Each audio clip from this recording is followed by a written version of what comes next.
ልጅ በልጅነቱ ጠላት የለውም። የበደል ግዝፈት ገዝፎ አይታይም።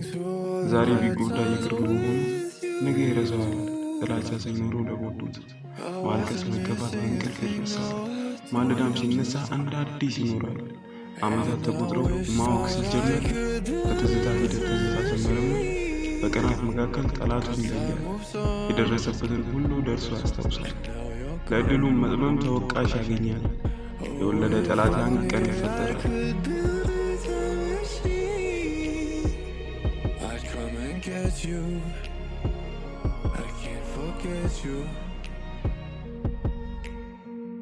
I'm in